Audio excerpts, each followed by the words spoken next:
Hello everyone, आप सभी का स्वागत है हमारे यूट्यूब चैनल अविंग्स मैथ्स क्लासेस में। कल हम 9th क्लास के फर्स्ट चैप्टर पढ़ रहे थे। आज हम उसी श्रृंखला में थोड़ा आगे बढ़ेंगे, लेकिन उससे पहले एक मैसेज जो मैं डेली आपको देता रहता हूँ कि आपको अगर जीवन में कभी मौका मिले तो आप एक पेड़ अवश्य लगाएं, एक पेड़ आप अवश्य लगाएं। ये मेरी आपसे विनती है, या मैं एक मैसेज को फैलाना चाह रहा हूँ। अगर आपको सही लगे तो आप इस पर ध्यान दे सकते हैं। ओके, तो हम आगे बढ़ते हैं।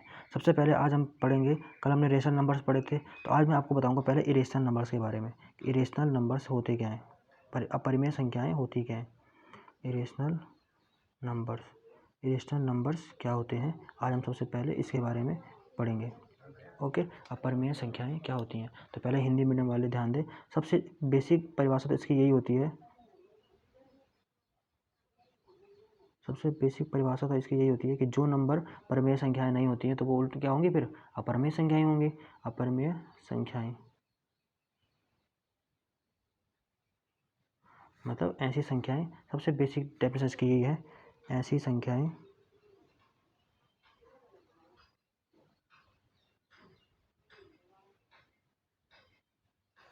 जो परमेय नहीं होती है,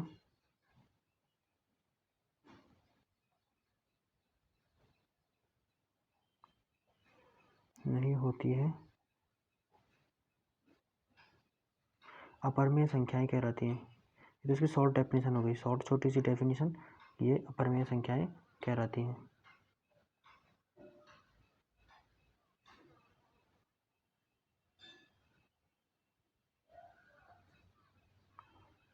लेकिन इसके भी कुछ अगर इसके डिटेल में हम परमेय संख्याओं की तरह ही डेफिनेशन बनाएं तो हम क्या डेफिनेशन बनाएंगे इसकी, हम बनाएंगे ऐसी संख्याएं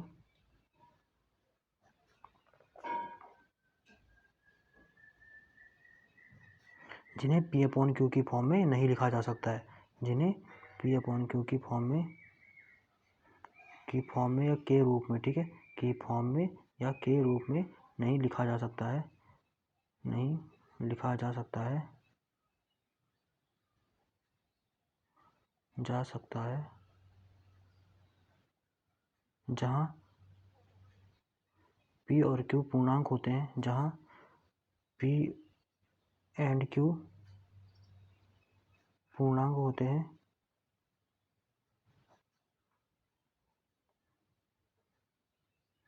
तथा क्यू कभी भी जीरो नहीं हो सकता है, तथा क्यू कभी भी, जो स्मॉल क्यू है, सॉरी, क्यू कभी भी शून्य नहीं हो सकता है, कभी भी शून्य नहीं हो सकता है। अपरमेय संख्याएं क्या आती हैं, शून्य नहीं हो सकता है, अपरमेय संख्याएं क्या रहती है। इंग्लिश मीडियम वाले ध्यान देंगे, इंग्लिश मीडियम क्या ध्यान देंगे। सबसे पहले तो बेसिक डेफिनेशन यही है कि the numbers which are not rational is called irrational numbers. Okay, और दूसरी डेफिनेशन यही है, the number which we can not write in the form of p by q is called irrational numbers. Irrational number mean where p and q are integers and q is not equal to zero. अगर आपको इतनी बात समझ में आती है तो ठीक है, वरना आगे बढ़ते हैं। ओके, और अगर कहीं पर भी मैं थोड़ा फास्ट होता हूँ, फास्ट पढ़ा रहा हूँ, तो आप प्लीज़ मुझे कमेंट बॉक्स में थोड़ा जल्दी बताएं कि ताकि मैं अपने आप में इम्प्रूवमेंट कर सकूँ। ओके, ठीक है, आगे बढ़ते हैं। द नंबर्स, पहली डेफिनेशन क्या हुई, the numbers which are not rationals are called irrationals.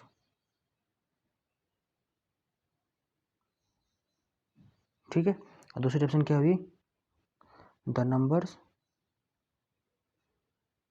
पहली डेफिनेशन ये थी हिंदी में और दूसरी डेफिनेशन इंग्लिश में। वैसे पहली डेफिनेशन ये थी हिंदी में, इंग्लिश में, और दूसरी ये हिंदी में। The numbers which we can not write, we can not write in the form of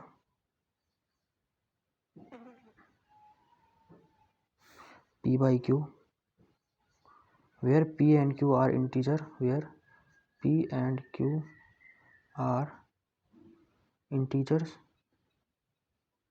and q is not equal to 0 are called irrational numbers. Okay, यहाँ तक तो इरेशनल नंबर की बेसिक डेफिनेशन स्टार्ट हुई, लेकिन मैं आपको irrational numbers की 4 property दिखाता हूँ। इरेशनल नंबर्स के पास 4 प्रॉपर्टी होती हैं और वो कौन कौन सी होती हैं इरेशनल नंबर्स।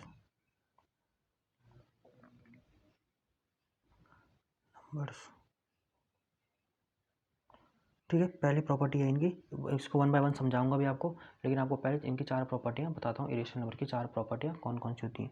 पहली प्रॉपर्टी होती है, जो इरेशनल नंबर होते हैं ये नाइदर टर्मिनेटिंग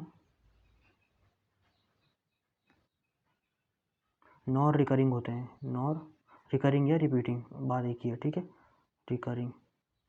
और आपको मैंने पहली वाली वीडियो जो डाली थी उसमें मैंने आपको ये सब चीज़ बता रखा है कि रिकरिंग नंबर क्या होते हैं, टर्मिनेटिंग नंबर क्या होते हैं, ये चीज़ सब बता चुका हूँ। लेकिन आज भी थोड़ा सा हल्का सा बताऊँगा, लेकिन अगर आपको डिटेल में पढ़ना है तो आप मेरी पहली वाली वीडियो ज़रूर देखिएगा।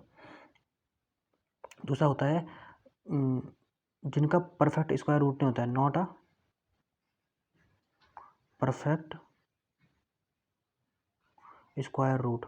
जिन संख्याओं का परफेक्ट स्क्वायर रूट नहीं होता है या पूर्ण स्क्वायर नहीं होता है, पूर्ण वर्ग नहीं होता है, या पूर्ण वर्गमूल नहीं होता है, तो वे सब क्या कहलाती हैं, not a perfect square root. जिनका पूर्ण वर्गमूल नहीं निकाला जा सकता है वे संख्याएं क्या कहलाती हैं, अपरिमेय संख्याएं कहलाती हैं या इरेशनल नंबर कहलाती हैं।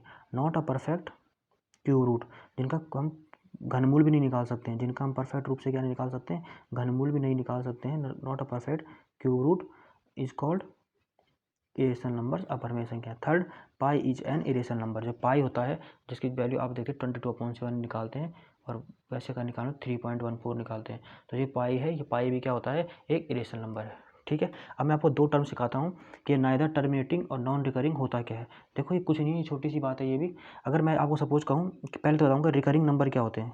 रिकरिंग का मतलब होता क्या है, रिकरिंग का मतलब होता है, जैसे मैं आपको कहा 3 की डिवाइड करो 10 में, 3 की डिवाइड करो 10 में, तो 3 3 जा 9, फिर बचा रिमाइंडर 1, फिर पॉइंट लगाएंगे, फिर 0 बढ़ाएंगे, फिर 3 3 जा 9, फिर पॉइंट लगाएंगे, पॉइंट लग चुका है, फिर एक 0 बढ़ाएंगे, फिर 3 3 जा 9। ये चलता रहता है, ये कभी स्टॉप होता ही नहीं है। तो इन्हीं नंबर को क्या कहते हैं, रिकरिंग नंबर। जो बार बार प्राप्त हो उसी नंबर को ही क्या कहते हैं, हम रिकरिंग नंबर कहते हैं। इतनी बात आपको समझ में आती है। ये आगे चलता रहेगा 3.33333333, ऐसे नंबर्स जो बार बार रिपीट होते रहते हैं उनको रिपीटिंग नंबर या रिकरिंग नंबर कहते हैं। यहाँ तक अगर आपको बात समझ में आती है तो बोलो हाँ, वरना आगे बढ़ते हैं। ओके, और दूसरा नंबर क्या बताया था मैंने, टर्मिनेटिंग। हाँ, टर्मिनेटिंग नंबर उनको कहते हैं कि जैसे मैंने 2 से 7 को डिवाइड किया, 2 से कर रहा हूँ डिवाइड 7 को, तो 2 3 जा 6 और कैरी बचा 1, पॉइंट लगाया और 0 बढ़ाया, तो 2 5 जा 10। ये यहीं पर समाप्त हो गया। ये जो हमने डेसिमल, ये जो भी डिवाइड कर रहे थे यहीं पर क्रॉस हो गया, खत्म हो गया। इसका मतलब ये क्या है, टर्मिनेटिंग नंबर है। तो अगर 2 से मैं 7 को डिवाइड करता हूँ तो एक टर्मिनेटिंग डेसिमल था। टर्मिनेटिंग डेसिमल मतलब ऐसा दशमलव जो क्या हो जाता है, समाप्त हो जाता है। टर्मिनेट होने का मतलब समाप्त हो जाता है, और रिकरिंग का मतलब होता है बार बार प्राप्त होना। तो जब ये टर्मिनेट हो चुका है तो इसका मतलब ये टर्मिनेटिंग डेसिमल है। लेकिन जो इरेशनल नंबर होते हैं वो न तो टर्मिनेट करते हैं और ना ही रिपीट करते हैं। न, इसका एक एग्जाम्पल अगर मैं आपको दूँ तो एग्जाम्पल ऐसा होता है कि ऐसा नंबर कोई सा भी 1.01 001 0001 00001 एंड सो ऑन। मतलब जो ना तो कहीं पर टर्मिनेट हो रहे हैं ना ही रुक रहे हैं, आगे देखो सो ऑन, देखो आगे बढ़ने पे लगे हुए हैं। नहीं तो कहीं पे टर्मिनेट हो रहे हैं, नहीं तो कहीं पे रुक रहे हैं, ना इधर टर्मिनेटिंग है और नॉन रिकरिंग, बार बार प्राप्ति नहीं हो रही। पहले 1 0 मिला, फिर आगे जाके फिर 2 0 मिले, फिर 3 0, फिर 4 0, आगे कितने मिलेंगे किसी का कुछ भरोसा नहीं है। इसलिए इन नंबर्स को हम क्या कहते हैं, नाइदर टर्मिनेटिंग और नॉर रिपीटिंग या नॉर रिकरिंग नंबर। ओके, जो ना तो ख़त्म होते हैं और ना ही बार बार रिपीट होते हैं, उन नंबर्स को क्या कहते हैं हम, नाइदर रिपीटिंग और नॉन टर्मिनेटिंग, और उन नंबर्स को कहते हैं हम इरेशनल नंबर्स या अपरिमेय संख्याएं। यहाँ तक सबको समझ में आता है। अगर किसी को स्क्रीनशॉट लेना तो एक बार स्क्रीनशॉट ले सकता है। चलो आगे बढ़ते हैं आप। ओके, ये हो गई अपरिमेय संख्याओं की डेफिनेशन। अब हम सीधे करेंगे अपनी एक्सरसाइज स्टार्ट, जो कि अच्छा, एक्सरसाइज स्टार्ट करने से पहले एक बार हम और देख लेते हैं। देखो जितने भी ये रेशनल और इरेशनल नंबर होते हैं ये सब आते हैं रियल नंबर के अंदर। किसके अंदर आते हैं, हमारे पास सबसे पहले होते हैं रियल नंबर। नंबर से हमने जो पढ़े थे वो 3 टाइप के होते हैं। एक होता है रियल नंबर, दूसरा होता है इमेजिनरी नंबर, और तीसरा होता है कॉम्प्लेक्स नंबर। अभी इमेजिनरी नंबर और कॉम्प्लेक्स नंबर तो हमारे सिलेबस में नहीं है, तो अभी इसको फिलहाल के छोड़ देंगे। लेकिन रियल नंबर हमारे पास है, इसलिए हम क्या करेंगे, रियल नंबर के बारे में थोड़ा सा बताएंगे। रियल नंबर के अंदर ही आते हैं दोनों के दोनों रेशनल्स और इरेशनल नंबर। परिमेय संख्याएं और अपरिमेय संख्याएं दोनों के दोनों किसके अंदर आते हैं, वास्तविक संख्याओं के ही अंदर आते हैं। इनको बोलते हैं वास्तविक संख्याएं रियल नंबर को बोलते हैं वास्तविक संख्याएं, इमेजिनरी को बोलते हैं काल्पनिक संख्याएं, और कॉम्प्लेक्स नंबर को बोलते हैं सम्मिश्र संख्याएं। क्या बोलते हैं? सम्मिश्र संख्याएं। ओके, तो जो ये परिमेय संख्याएं होती हैं, ये परिमेय संख्याएं और जो अपरिमेय संख्याएं होती हैं, इनका समूह मिलकर ही क्या बनाता है? सारे के सारे परिमेय और अपरिमेय जब मिल जाते हैं तो यही सब मिलकर क्या बनाते हैं? रेशनल वास्तविक संख्याओं को बनाते हैं या रियल नंबर्स को बनाते हैं, अपरिमेय संख्याएं। और यही रेशनल के अंदर 3 कैटेगरी और आती हैं। किन किन की? प्राकृतिक संख्याएं, जो हमने कल पढ़ी थी। प्राकृतिक संख्याएं मतलब नेचुरल नंबर। होल नंबर मतलब पूर्ण संख्याएं, पूर्ण संख्याएं मतलब होल नंबर।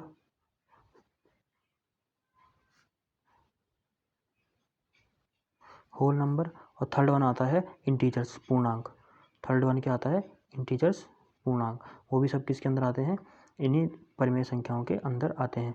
तो अभी तक जो हमने कल सुलटा पढ़ा था वो रियल में ऐसे सुलटा था कि संख्याएं कितनी प्रकार की होती हैं? नॉर्मली संख्याएं होती हैं 3 प्रकार की, रियल नंबर्स, इमेजिनरी नंबर्स और कॉम्प्लेक्स नंबर। 3 प्रकार के नंबर होते हैं, वास्तविक संख्याएं, काल्पनिक संख्याएं और सम्मिश्र संख्याएं। ये वास्तविक बोलते हैं, काल्पनिक भी बोलते हैं, ये काल्पनिक के साथ साथ इसको अवास्तविक संख्याएं बोलते हैं। क्या बोलते हैं?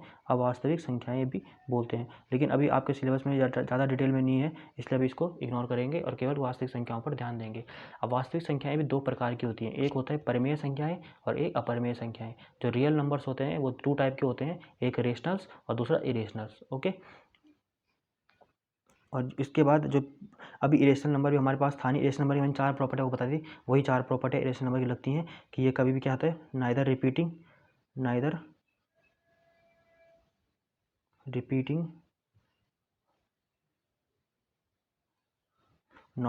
Nor terminating. पहली प्रॉपर्टी तो ये। दूसरा, not a perfect square root, not a perfect square root, जो भी पीछे बताया था, not a perfect square root. इनका परिपूर्ण स्क्वायर रूट या वर्गमूल नहीं निकाला जा सकता है, स्क्वायर रूट। और ये बार बार ना तो ये रुकती हैं, ये ना ही टर्मिनेट करती हैं, ना तो रुकती है मतलब टर्मिनेट करती हैं, और ना ही रिपीट होती है, बार बार रिपीट भी नहीं होती है, इनकी पुनरावृत्ति भी बार बार नहीं होती है। और not a perfect cube root, not a perfect cube root, इनका परफेक्ट क्यूब भी नहीं निकाला जा सकता है, घनमूल भी निकाला नहीं जा सकता है इनका परफेक्ट रूप से। ओके, और लास्ट पाई, पाई भी एक इरेशनल नंबर है। जो पाई होता है वो पाई भी क्या है? एक इरेशनल नंबर है, इरेशनल नंबर के अंदर आता है। ओके, ठीक है। अब रेशनल नंबर के अंदर 3 कैटेगरी क्या आती हैं? प्राकृतिक संख्याएं, पूर्ण संख्याएं और पूर्णांक। ये तीनों तीनों किसके अंदर आते हैं? रेशनल नंबर्स के अंदर। तो मैंने आपको पहले कहा था कि अगर आपके पास एक थैला है जिसमें प्राकृतिक संख्या नेचुरल नंबर भरे हुए 1 2 3 4 5, क्या क्या भरे हैं? 1 2 3 4 5 and so on, 4 so on, ये भरे हुए हैं। तो उस सेट को, उस पूरे के पूरे सेट को हम क्या कहते हैं? नेचुरल नंबर का सेट। और अगर उस नेचुरल नंबर के सेट में अगर मैं 0 को भी ऐड कर दूं, 0 1 2 3 4 5, तो उसको क्या कहते हैं? होल नंबर का सेट। और अगर मैं उस सेट में नेगेटिव नंबर्स को भी ऐड कर दूं कि 0 प्लस माइनस का 1 प्लस माइनस का 2 प्लस माइनस का 3, अगर नेगेटिव नंबर्स को भी ऐड करता हूँ तो हमें क्या मिलते हैं? पूर्णांक, इंटीजर मिलते हैं। और इन तीनों को, ये तीनों के तीनों किसके अंदर आते हैं? रेशनल नंबर्स के अंदर, परिमेय संख्याओं के अंदर आते हैं। ओके, और परिमेय संख्याएं और अपरिमेय संख्याएं जो होती हैं, रेशनल्स और इरेशनल जो होते हैं, वो सब किसके अंदर आते हैं? वास्तविक संख्याओं के अंदर। और वास्तविक संख्याओं की या रियल नंबर्स की डेफिनेशन यही है, जो जैसे नेचुरल नंबर की थी, ऐसे नंबर्स जिनका हम अपने डेली लाइफ में यूज़ काउंटिंग के लिए करते हैं या गणित की काउंटिंग्स के लिए करते हैं, वे सब के सब क्या कहलाते हैं? रियल नंबर कहलाते हैं। ओके, ऐसी संख्याएं, the numbers which we used in our daily life for countings are called real numbers. Okay, ऐसी संख्याएं जिनका हम अपने दैनिक जीवन में, डेली लाइफ में काउंटिंग्स के लिए यूज़ करते हैं, वही संख्याएं क्या कहलाती हैं? वास्तविक संख्याएं या रियल नंबर्स कहलाती हैं। ओके, अब हम स्टार्ट करते हैं आपकी एक्सरसाइज का पहला क्वेश्चन। देखो, आपको एक्सरसाइज थी 1.2 और ये 1.2 क्या कह रही है ये आपको बताएंगे। 1.2 के 3 पार्ट है, ट्रू और फॉल्स निकालना है। 1.2 का एक्सरसाइज है EX 1.2। ये एक्सरसाइज 1.2 क्या कहती है? इसका क्वेश्चन नंबर फर्स्ट है। क्वेश्चन फर्स्ट का हम ए पार्ट करेंगे। ए पार्ट कहता है every irrational number is a real number. No, मैंने अभी भी आपको दिखाया, देखो एवरी इरेशनल नंबर को कह रहा है, क्या वो एवरी इरेशनल नंबर जो है वो इज अ रियल नंबर हो सकता है? नहीं, क्योंकि रियल नंबर के अंदर रेशनल्स भी आते हैं, इरेशनल्स भी आते हैं, और रेशनल आते हैं तो नॉर्मल सी बात है कि नेचुरल, होल और इंटीजर तीनों नंबर भी आएंगे। तो वो कह रहा है कि every irrational numbers is a real number, तो जाहिर sorry every irrational number is a real number. हाँ, तो इरेशनल नंबर किसके अंदर आते हैं, किसके कलेक्शन के अंदर आते हैं, रियल नंबर के कलेक्शन के अंदर आते हैं। तो इसका मतलब यस ट्रू होगा इसका, यस ट्रू लिखो या यस लिखो ट्रू, बिकॉज एवरी जो इरेशनल नंबर है वो कम्स बिटवीन या comes under the real number. जब हर एक वास्तविक संख्याएं हैं वो किसके अंदर आते हैं, because rational sorry irrationals comes under the set of real number. क्योंकि जो अपरिमेय संख्याएं हैं वो भी किसके समूह के अंदर आती हैं, वास्तविक संख्याओं के समूह के अंदर ही आती हैं। यही इसका हिंदी मीनिंग है। Okay, numbers. दूसरा अगर हमारे पास आ गया, दूसरा था ट्रू और फॉल्स में बी पार्ट। बी पार्ट क्या कहता है, बी पार्ट कहता है every point on the number line is of the form of under root m where m is a natural number. तो वो कह रहा है हर एक पॉइंट जो किसी नंबर लाइन पे होता है जो किस फॉर्म में हो, अंडर रूट एम की फॉर्म में हो, where m is a natural number. क्या कभी ऐसा हो सकता है, तो नहीं, ऐसा कभी नहीं हो सकता है। बिकॉज ऐसा क्यों नहीं हो सकता है, ऐसा होने का कारण ये है हमारे पास कि जो ये फॉल्स होगा, फॉल्स मतलब गलत होगा। बिकॉज क्यों गलत हुआ, क्योंकि no negative number can be the square root of any natural number. कोई भी negative number, no negative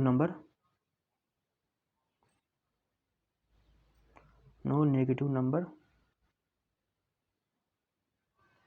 can be the square root of any natural number, या the square root of any natural number, the square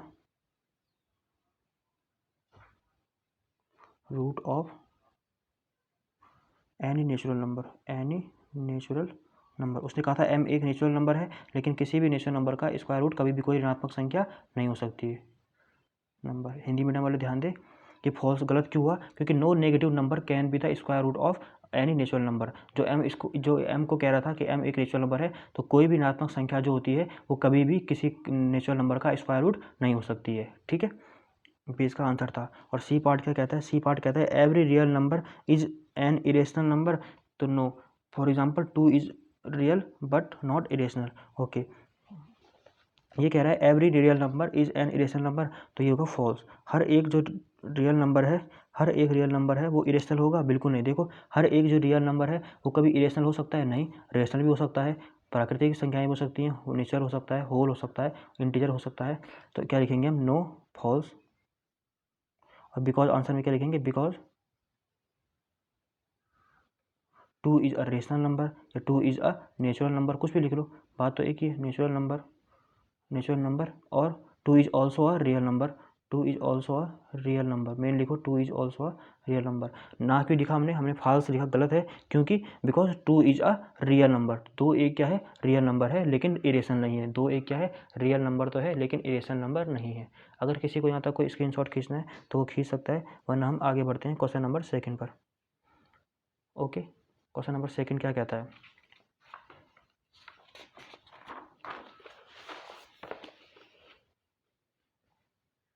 question number second कहता है are the square root of all positive integer irrational.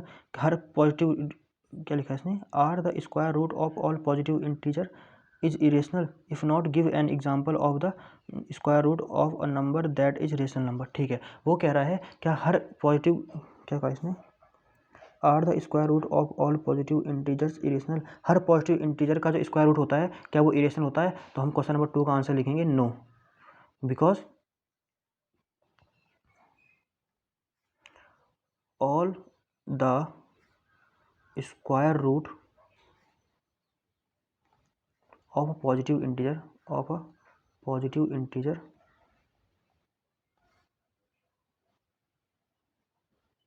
is not a irrational number. All the square root of a positive integer is not a irrationals. हर प्राकृतिक संख्या का या हर positive integer का, हर धनात्मक पूर्णांक का जो स्क्वायर होता है वो हमेशा क्या अपरिमेय संख्या नहीं होता है, इरेशनल्स नहीं होता है। बिकॉज एग्जाम्पल देना था, तो बिकॉज 2 का दे दो या अंडर रूट 4 का दे दो, under root 4 is equal to 2, is a real number या रेशनल नंबर। ये क्या है, एक रेशनल नंबर है नंबर, क्योंकि जो रूट 4 है वो कभी भी क्या रह सकता है, square root of positive integer था। तो एक पॉजिटिव इंटीजर 4 था, एक धनात्मक पूर्णांक 4 था, उसका स्क्वायर रूट हमेशा इरेशनल नहीं हो सकता है। क्या हो सकता है, रेशनल तो हो सकता है उस, क्योंकि 4 का स्क्वायर रूट क्या आता है, 2 आता है, और 2 क्या है, एक परिमेय संख्या है। ओके, यही इसका आंसर था। क्वेश्चन नंबर 3 कहता है कि रूट 5 को रिप्रेजेंट करो ऑन द नंबर लाइन। ये बहुत ही अच्छी मेथड है इसका। चलो आज इसको शो करते हैं, ठीक है। थर्ड क्वेश्चन का आंसर कि रूट 5 को नंबर लाइन पर शो करो। देखो, रूट 5 को नंबर लाइन पर शो करने के लिए हमको सबसे पहले क्या करना पड़ता है, हम कोई भी अपनी स्केल से एक लाइन खींचेंगे। हमने एक लाइन खींचने की कोशिश की। ओके, इस नंबर लाइन पर हमने पहले, अब आपको पता है पॉइंट कैसे लिखे होते हैं, मैं 1-1 सेंटीमीटर गैप थोड़ा बड़े ले रहा हूँ आपको दिखाने के लिए, ताकि आपको जूम करके दिखाया जाए। आप जैसे आपके स्केल में होते हैं आप ऐसे ले सकते हैं, ठीक है। ये 1-1 सेंटीमीटर के मैंने सपोज गैप लिए।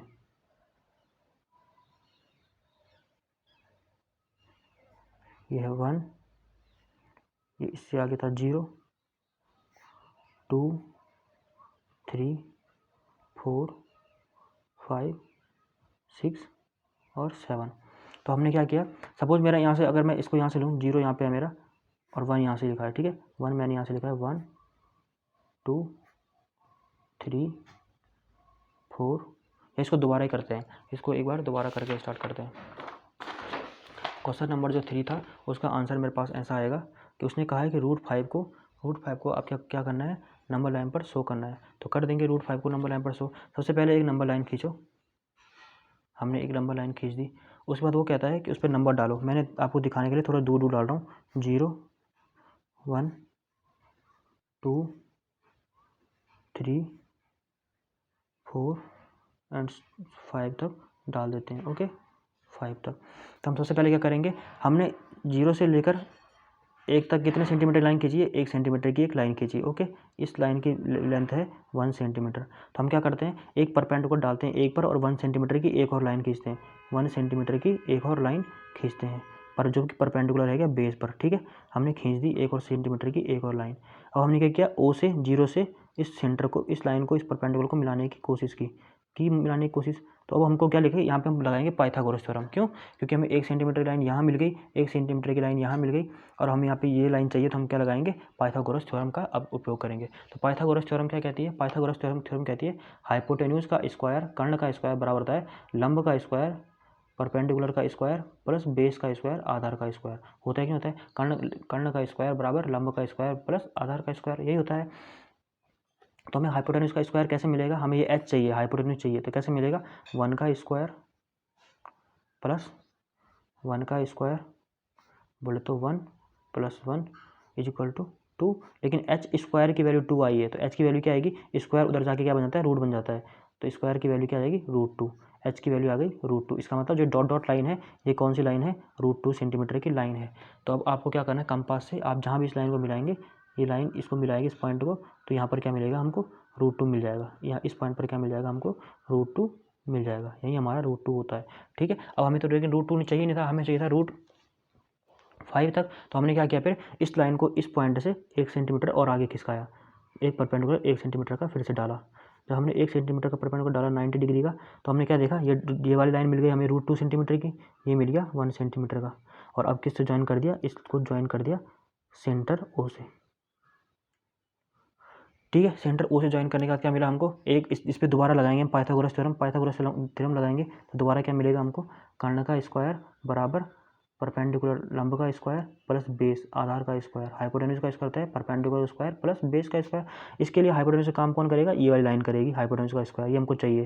तो ये कैसे निकालेंगे, बेस का स्क्वायर, बेस कितना है, √2 का स्क्वायर, एच स्क्वायर की वैल्यू आएगी, प्लस परपेंडिकुलर का स्क्वायर कितना है, 1 का स्क्वायर, 1 का स्क्वायर।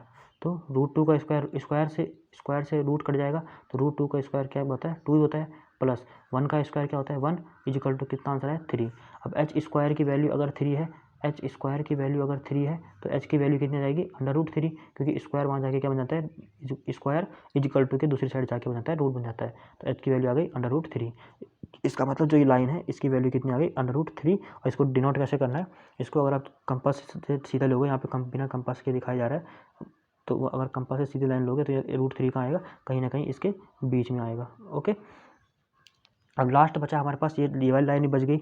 हमने फिर एक और परपेंडिकुलर लाइन खींची 1 सेंटीमीटर की, खींची हमने 1 सेंटीमीटर की एक परपेंडिकुलर लाइन ड्रॉ की और उसकी लेंथ कितनी थी 1 सेंटीमीटर की। अब हमको क्या मिला यहाँ से देखने को, हमारे पास √2 है 1 सेंटीमीटर। फिर हमने दोबारा एक हाइपोटेन्यूज खींचने की कोशिश की, हमने एक हाइपोटेन्यूज खींचा। आप चाहो तो इसको ABC पॉइंट से भी डिनोट कर सकते हैं। हमने एक सेंटर से क्या एक हाइपोटेन्यूज खींचा जिसकी हमें लेंथ चाहिए, तो फिर दोबारा हम क्या लगाएंगे, हाइपोटेन्यूज का स्क्वायर इक्वल टू परपेंडिकुलर का स्क्वायर प्लस बेस का स्क्वायर, मतलब कर्ण का स्क्वायर बराबर लंब का स्क्वायर प्लस आधार का स्क्वायर। तो कैसे करेंगे, हाइपोटेन्यूज का स्क्वायर तो यहीं रहेगा, कर्ण कितना है हमारा, सॉरी वो तो निकालना है हमको, लेकिन हमारे परपेंडिकुलर कितना रहा 1 सेंटीमीटर का, तो बोले तो 1 का स्क्वायर प्लस बेस कितना रहा हमारा √3 सेंटीमीटर का स्क्वायर, तो √3 का स्क्वायर। इस बार बेस किस काम कौन करेगा, बेस का काम ये √3 करेगा, ये वाला √3 इस बार बेस का काम कर रहा है, बाकी पीछे पीछे को छोड़ के जाओ, जो पीछे की संख्या है उनको छोड़ते चले जाओ, ठीक है। ये बेस का काम ये करेगा और परपेंडिकुलर काम ये करेगा। ये हाइपोटेन्यूज है, इसको निकालना है हमको, तो कैसे निकालेंगे, देखो h का स्क्वायर कैसे निकलेगा, h स्क्वायर इक्वल टू 1 का स्क्वायर कितना होता है 1 प्लस √3 का स्क्वायर कितना होता है, √3 का स्क्वायर 3 ही होता है क्योंकि स्क्वायर से रूट कट जाएगा, 3 इक्वल टू 4। अब h स्क्वायर की वैल्यू अगर 4 है तो h की वैल्यू कितनी आएगी √4, और √4 की वैल्यू पता है हमको 2 होती है, तो h की वैल्यू कितनी आ गई 2 आ गई। तो यहाँ पर ये रियल में था √4 जिसकी वैल्यू कितनी होती है 2 के बराबर होती है। तो इसको अगर हम आगे मिलाएंगे कंपास की सहायता से, ये एग्जैक्ट कहाँ पर मिलने वाला है, जहाँ पर हमारा 2 होगा, यहीं पर √4 होगा, √4 कहाँ पर होगा, जहाँ पर हमारा एग्जैक्ट में 2 रहा होगा। ओके, अब लास्ट बचा, इसी लाइन को फिर 1 सेंटीमीटर और आगे खिसकाओ। 1 सेंटीमीटर आगे खिसकाने के बाद परपेंडिकुलर ड्रॉ किया हमने 90 डिग्री का कर दिया। अब हमें इस पीछे से कोई मतलब नहीं है, केवल इससे मतलब है, ये √4 है या इसको 2 मान सकते हैं हम, ये 1 मान सकते हैं। और इसको लाइन को अगर मैं ड्रॉ करूँगा सेंटर से मिलाऊंगा तो क्या बन जाएगा हमारा, सेंटर से मिलाने पर हमको 1 सेंटीमीटर की लाइन तो ये मिल चुकी है, और √4 या 2 मानो इसको, तो 2 की लाइन ये वाली मिल चुकी है जो हमने सेंटर से मिलाई थी, ठीक है। अब इसको बाद आगे काम कैसे करेंगे, लास्ट बार लगाएंगे पाइथागोरस थ्योरम, हाइपोटेन्यूज का स्क्वायर इक्वल टू परपेंडिकुलर का स्क्वायर प्लस बेस का स्क्वायर, या खंड का वर्ग बराबर लंब का वर्ग प्लस आधार का वर्ग। तो हाइपोटेन्यूज का स्क्वायर क्या बनेगा, परपेंडिकुलर 1 का स्क्वायर प्लस 2 का स्क्वायर, तो 1 का स्क्वायर, h का स्क्वायर कैसे निकलेगा, क्योंकि √4 को क्या बोलते हैं हम 2 बोलते हैं, तो हमने क्या लिखा 2 का स्क्वायर, h का स्क्वायर निकलेगा 1 का स्क्वायर। 1 का स्क्वायर का मतलब क्या होता है, अब अगर आपको दिख रहा है तो ठीक है, वरना थोड़ा सा इसको खिसका देते हैं। 1 का स्क्वायर क्या होता है 1 ही होता है, और 2 का स्क्वायर कितना होता है 4, तो 1 + 4 कितना होगा 5। h स्क्वायर की वैल्यू कितनी आ गई 5, तो h की वैल्यू क्या आएगी, स्क्वायर उधर इक्वल टू के उधर जाके क्या बन जाता है रूट बन जाता है, तो √5, तो इसका मतलब h की वैल्यू √5 आ गई, तो इसका मतलब जो ये वाली लाइन रहेगी यही हमारा क्या था √5 था, यही वाली लाइन हमारा क्या थी, ये वाली लाइन जो रेड पेन से डिनोट की है ये हमारा √5 था। और इसको कैसे डिनोट करते हैं, इसको यहाँ से अगर कंपास से मिलाने की कोशिश करोगे तो ये कहीं ना कहीं 2 के बाद आएगा, 2 के बाद कहीं पे यहीं बीच में कहीं पे क्या होगा √5 होगा, और हमको यही रिप्रेजेंट करना था।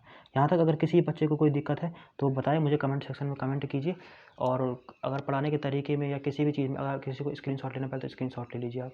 पढ़ाने के तरीके में या किसी भी चीज़ में कुछ दिखाई नहीं दे रहा है या कोई भी किसी भी प्रकार के इश्यू अगर आपको लगता है तो आप प्लीज़ मुझे बताएं, मुझसे अपने कमेंट शेयर करें ताकि मैं उसको जल्दी जल्दी सॉल्व करने की कोशिश कर सकूं। तब तक के लिए goodbye, tata, take care, bye. और सभी लोग घर में अपना ध्यान रखें, स्वस्थ रहें, मस्त रहें और अपने घर वालों का भी ध्यान रखें। बाय।